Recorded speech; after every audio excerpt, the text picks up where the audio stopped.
Is a production of ZTV. Well, Max Verstappen and Lewis Hamilton pushed their rivalry to a new intensity yesterday. Rain in New Hampshire spotlighted NASCAR's poor leadership, and gosh, I miss the old Busch North and modified days at Loudon.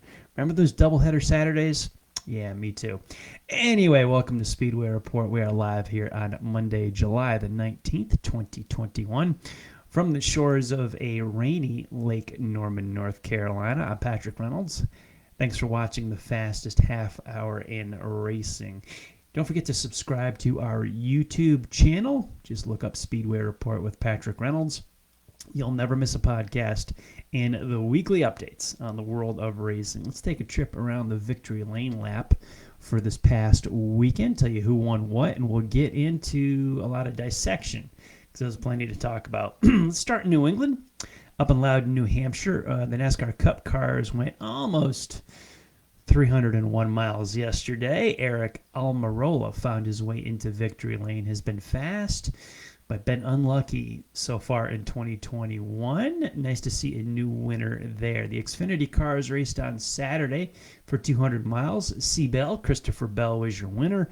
The day opened up on Saturday with the NASCAR Whelen Modified Tour, and Ryan Preece went back to his roots and wound up in victory lane. Great three-wide finish there. ARCA was up in Marne, Michigan. Daniel Dye won the race. Almost went feminine there with the name. 16 cars started. 17 were injured. One withdrew. So we basically had a 200-lap heat race with breaks at 75 and 125. I'm not sure I would buy a ticket to that. Keep neutering it, NASCAR. Formula One in Silverstone yesterday morning. Lewis Hamilton was your winner. And we're going to spend a lot of time talking about the British Grand Prix today. The IMSA Tour was up in Lime Rock Park in Connecticut. The prototypes were not there, but the GTD and Le Mans series were. Antonio Garcia and Jordan Taylor drove a Corvette, but the race was shortened because of lightning strikes in the area. In NHRA, they were at the Mile High Nationals in Denver, Colorado. And Top Fuel Steve Torrence won his fifth time in 8 races so far this season. In Funny Car, Matt Hagan defeated Alexis DeJoria in the final round. And in Pro Stock Motorcycle, Matt Smith won his 3rd race of the season. Lucas Oil Late Models had a couple of rainouts last week in Burlington, Iowa, and Granite State, Illinois.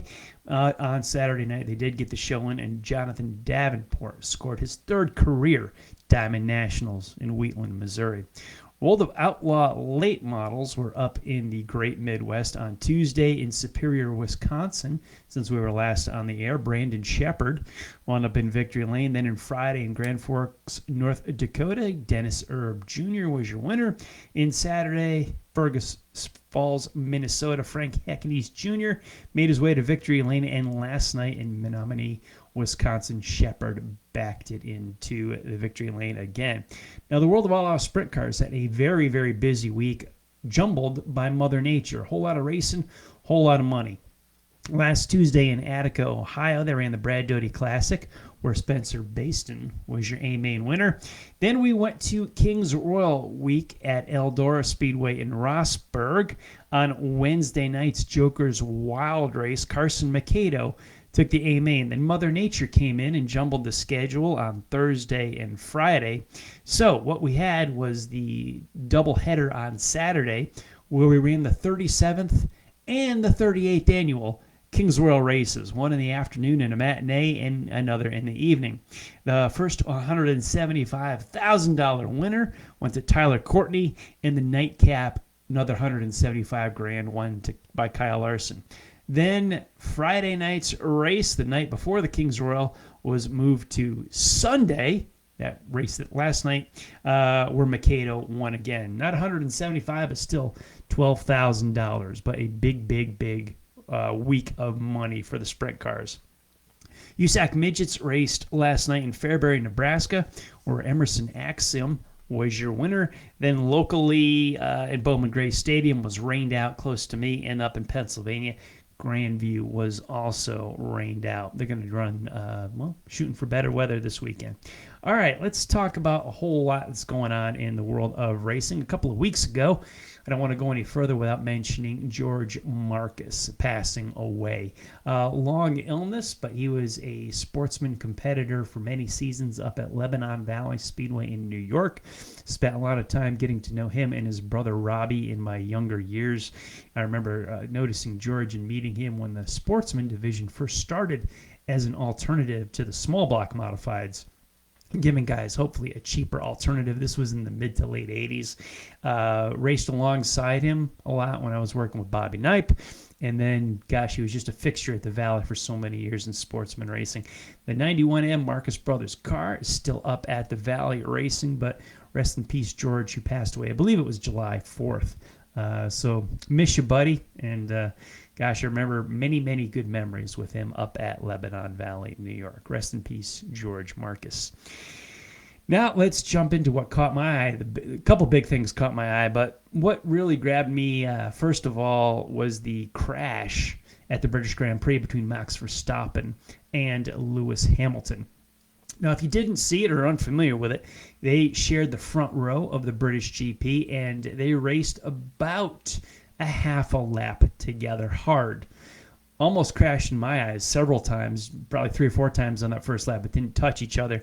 Then finally, we did not even make it in the first lap, and Verstappen winds up going into the tire barrier very hard. 51G impact off of Lewis Hamilton's car. It was Verstappen's right rear to Lewis Hamilton's left front in a right-handed corner. This is the type of contact that happens frequently in short-track stock car racing, but is a big, big deal, much bigger deal in Formula One racing. Hamilton's drive to the win was incredible.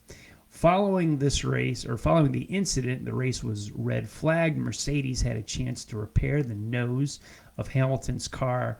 FIA stewards deemed him to be guilty and assessed a 10-second penalty for him. So on Hamilton's stop for tires, he hit pit road and the crew had to pause 10 seconds before they bolted on 4 new tires for him. Resulted in a 14-second pit stop. Dropped him from where he was running, which was about, I think, second in the field to 6th. And other competitors cycled through their pit stops, and then he drove hard. And at the end of the race was making up about a second a lap on Ferrari driver Charles Leclerc and passed him with just a few laps to go. Amazing drive by Hamilton in spite of the penalty. Now, much of the discussion wasn't really debating how good a performance Hamilton had following that, but the crash itself, who was at fault, and what the penalty should be. I'm going to jump away from my thoughts for a moment and go with some things that all the major players in the incident said. Let's start with Toto Wolff, who is the principal for Mercedes. Quote, "These things are nasty to look at, but there is clear regulation, and that is something that is black and white on paper. That if the front axle is over the middle of the car on the outside, it's your corner. Now you can say, is that a corner that is equivalent to any other? Maybe not. But again, an accident involves 2 drivers. At the end, they were racing each other hard. During the race, we saw overtaking there. Charles and Lewis was another example, but I think you just need to give each other room." That would have been my opinion. Let's jump to Christian Horner, team principal at Red Bull. Not such a nice feeling as Toto, a little more diplomatic. Horner was not. I have reviewed the footage many times and still cannot help but feel that putting a wheel up on the inside of Copse, the name of the corner, one of the fastest corners in this world championship, was ill-judged and a high risk by Lewis to both drivers. He was not significantly alongside Max, as you can see from the point of contact. Lewis's left front to Max's right rear. The move was never on and resulted in a 51G impact for Max. And Horner also called the victory for Hamilton a hollow victory. Max Verstappen, I don't have any audio from him, but I did see his Twitter timeline. Quote, "Glad I'm okay. Very disappointed with being taken out like this. The penalty given does not help us and doesn't do justice for the dangerous move Lewis made on track. Watching the celebrations while still in the hospital is disrespectful and unsportsmanlike behavior. but we move on. And finally, to Lewis Hamilton himself. Quote, I tried to give him space, but I was quite a long way up the inside into 9, and none of us backed out. And that was the end result. I dummied him, moved to the right for that gap, and I was pretty far up alongside him. But I then could see he wasn't going to back out, and we went into the corner, and we collided. When someone's too aggressive, these things are bound to happen. That's not really much more for me to say. Hope he's okay, because of course I would love to have a wheel-to-wheel battle for the whole race. I enjoy racing with him, and I'm looking forward, but I will never back down from anyone, and I will not be bullied into being less aggressive. Now, jump from all these quotes, what did I think of it? Boy, I saw a lot of opinions online of people placing blame on one guy or the other. This may, to me, you may be watching this and maybe think I'm riding the fence on this and not taking a side. I really thought it was just racing. I don't think I'd put blame on Hamilton or Verstappen. Hamilton was to the right.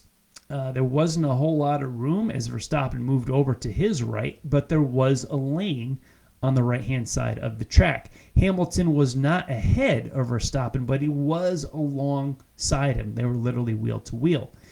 Verstappen holding the preferred groove. Both of them were not in their preferred entry, so when you get into the corner, Hamilton had a little bit more room to his right that he could have been, but he wasn't. Verstappen could have given Hamilton a little more room, but he didn't. Why? Because these two are a pair of cutthroat championship caliber drivers. You do not win any championships or any races by giving the guy any more than what you have to. They're cutthroat. They're killers. They're after a championship. These two are clearly the best in the business, and what we have now is we've developed a rivalry. To me, I'm looking at Alain Prost and Ayrton Senna. In NASCAR world, you're talking David Pearson and Richard Petty. In Dirt Big Blocks, I remember it was great racing years ago with Denny Johnson and Brett Hearn. That's the type of stuff, the back and forth stuff that Formula One needs. I am thrilled that Verstappen was uninjured in this, but I don't put blame on Hamilton. I really don't. It was an aggressive move, but not a dirty move. He was there. A lot of times when two drivers go for the same piece of real estate, one will blame the other, as a lot of people did online. There was a lot of people pointing fingers at Hamilton on this one. No, I disagree. That Hamilton was alongside of Verstappen. Verstappen was ahead when they finally got to the corner because he had the preferred line. He came down too far thinking Hamilton would back out. Hamilton thinking, well, Verstappen will give me room. You don't win a Formula One championship unless you think exactly like that. Cutthroat. Go for the win. Go for the championship. Take the risks because you're going to come out on the right side, not the other guy. Later on in the race, Hamilton made a pass for the lead on Leclerc for the win in exactly the same spot. They went into that corner with Hamilton on the inside, Leclerc on the outside. Leclerc wound up going wide over the rumble strips, slowed his car down, and Hamilton just got the gunshot, boom, off that corner and then pulled away. Now, did the punishment fit the crime? Christian Horner certainly doesn't think so. He thinks that 10-second penalty was a joke. A lot of people are calling for suspensions. Man, I just don't want to see Formula One get neutered like we have here in NASCAR. I've complained many times on this show of how many rules we have in NASCAR, and it seems like we got rules to have rules to have rules to break, to fine, to really, as I say, neuter the sport. We've got to let these guys race. And if you want these guys to race hard like that, man, these things will happen. You will have crashes. You will have guys mad at each other. You will have guys pointing fingers, and you're going to have fans taking sides. I think at the time, the punishment did fit the crime. If you're going to penalize someone in road racing, it's pretty much standard that the person in the lead has the line, and the person in second is in charge of running the nose of his car and safely executing a pass. They were alongside at one point, and then Hamilton didn't back out, and Verstappen turned in. That's racing. So if there's a 10-second penalty, which I don't even know if I would have given that, but if there was, you can't decide later on that the penalty wasn't good enough because Hamilton overcame it. It was a call by the stewards, but I don't want to see moves in racing like that be neutered and guys backing out of it all the time and being gentlemen. Oh, you go before me. Oh, you go before me. Oh, you go before me, because they're afraid of a possible penalty. I hate to see that. We do not want to send Formula One, any racing series, down in that direction. You just got to let these guys race. You're going to see better racing, but you're going to see better emotions on this one. The rivalry is great now. It already was. Now its intensity has ratcheted up, and we've got a dandy of a race awaiting in Hungary on August the 1st in a couple of weeks. This championship battle, it's on. Mathematically, Hamilton took a big step here and made some ground up in the points. Sergio Perez was wise, put on 4 fresh tires at the end of the race and took the fastest lap bonus point away from Hamilton, but it doesn't take away from his amazing drive yesterday with a 10-second penalty. Car repairs still came back, show them why he is a world champion. Up to Loudon, New Hampshire, where, well, we can question officiating again. We questioned it with the FIA in Silverstone. Let's question NASCAR up at Loudon, New Hampshire. All the Gibbs cars just about went for a spin on lap 6 as the skies opened up, and it was raining, with them already saying on the radio that it was wet the track before, and there was already mist and weepers on the track during the pace laps, and it wasn't safe to go racing. The drivers were saying we never should have gone green. It was wet. They were saying it was wet, and yet we still went green. Kyle Busch wrecked. Then he's hitting the pace car under caution, which I'm a little torn on this one, in that you cannot hit the pace car. It's very, very unsportsmanlike, yet other guys have. I saw Rick Mast on Twitter that says, hey, I've hit the pace car before too, but it's just to go say hi to a buddy of mine, in which case I've always thought you cannot judge intent. Either you hit the pace car or you don't hit the pace car. Kyle was tapping on that, and he certainly showed NASCAR's pace car the same amount of care that NASCAR showed for his car. His interview as he stepped out of the car, it was pretty impressive. I think they did give him a little bit of time to cool down. He talked with the crew. They bent the rear clip. There was no way to fix that within 5 minutes to allow them to race. They were better off to load up and get out of there anyway. He talked a little bit with the crew, vented somewhat, and then when he got on camera, he actually composed himself well, which I was kind of disappointed in, that I was hoping he would let loose, and let's hear what he actually had to say or what he thought about that. Steve O'Donnell came into the NBCSN broadcast booth, and he executed once again like he's not a good leader for this sport. The communication's down. Does not have an auto racing background. He's got a history of just like the fish out of water leadership of NASCAR. I never met the man in person. Don't know how he is as a nice guy or whatnot, but have been disappointed in this guy's leadership of NASCAR Cup racing for several years now. From the Bubba Wallace non-noose incident last year to this situation yesterday where we should have been under caution. And why are we doing these 3 p.m. starts for the TV window? And then we've got to face darkness because of a delay with a track with no lights. It's just, I don't know. Could we have gone even further in darkness? Could we have gone another 10 laps? I like Eric Almirola just fine, but should we have completed the race? Could we have completed the race? Could we have gone further? I don't know. There were complaints that it was light enough where we could see. There was light enough. It was kind of an arbitrary thing, which I've seen and been through before. When weather delays sometimes pushes races into the middle of the night or the early hours of the morning, I have seen this where we just say, hey, there's a time when there's 10 laps to go, or there's a time when there's 25 laps to go, or whatever it is, just because we've got to be able to get people out of the racetrack and whatnot. That has happened from time to time, but the judgment calls and the 3 p.m. starts and tracks with no lights, you just don't leave yourself any room for anything. TV money really driving the sport, as opposed to fan money driving the sport. That has been clear and is more about a public relations and entertainment view than an actual sport. The NASCAR leadership once again dropped the ball and failed me as a fan yet again, but I've been so used to it over the past 17 or 18 years. It's just another Monday here at Speedway Report. When we talked about Eric Almirola, good guy, good racer, but was his win shakes up the playoffs. Gosh, that quote just makes me want to vomit when I hear about NASCAR playoffs and the bubble and who's in and who's out. There's no business of this. It's not the NCAA tournament. I've been screaming about this since 2004. I'm glad I didn't spend my whole day watching a rain-delayed race. I think that was my problem with judging the daylight situation, is I followed the race online, so I knew what was happening, but I'm just not that guy that watches every lap of NASCAR anymore. However, I did enjoy, as you could tell, the Silverstone Grand Prix early in the day. There's critics to be made, all sorts of racing, but you can pretty much tell what I watch and what I miss. I was disappointed seeing the results of the ARCA race and all these planned caution and brakes, competition cautions built into the ARCA Series race as opposed to us just leading them.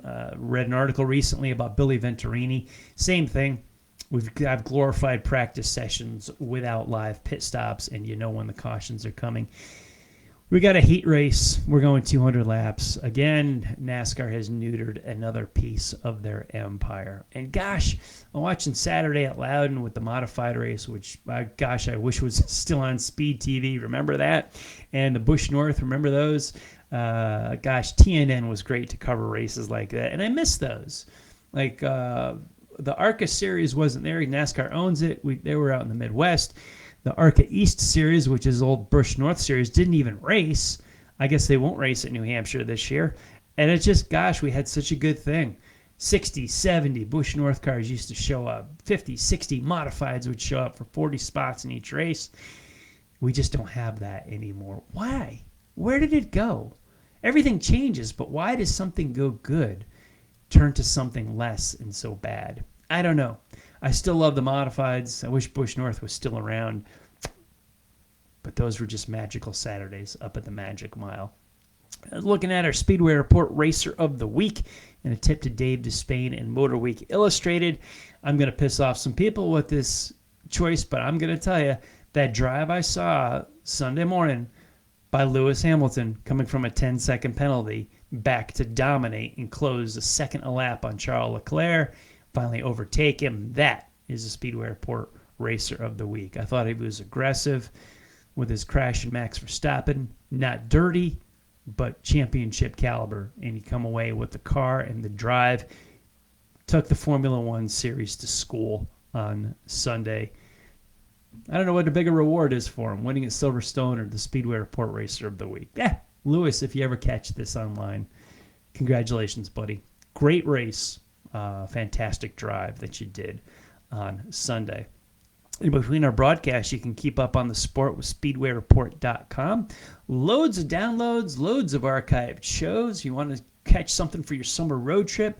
We are there. Then catch us on social media, on Facebook. We're on Speedway Report with Patrick Reynolds, this page. Racers Reunion, also on Facebook, as well as Twitter at Speedway Report and Speedway Pat. RacersReunion.com in the forum, and as I said at the top of the show, on our YouTube page. I want to thank the military past and present for the freedoms we enjoy as Americans in our daily life, including simple things like bench racing right here on Mondays. Freedom is not free, and a veteran paid that bill for us. To all of the men and women who are defending freedom and watching Speedway Report, you take care of yourselves and come home soon. A special salute to the teachers, school staff, firefighters, police officers, and paramedics in our own communities. They are quiet and modest heroes every single day. God bless and thank you. You've been watching Speedway Report from the shores of Lake Norman in Race City, USA, Mooresville, North Carolina. Please like our Facebook page, Speedway Report with Patrick Reynolds, and follow me on Twitter at Speedway Pat. Every Monday at 8 p.m. Eastern Time, please check out the Drag Racing List Facebook page where Bill Pratt and John Bachman talk straight lining every Monday night. I'll be back live here on Facebook, playing around with my new format, probably next Monday, probably. You can always download our shows. We're available on the Speedway Report website, Speedway Report social media, and Speedway Report YouTube. Take care of yourselves and take care of each other. I'll see y'all next time.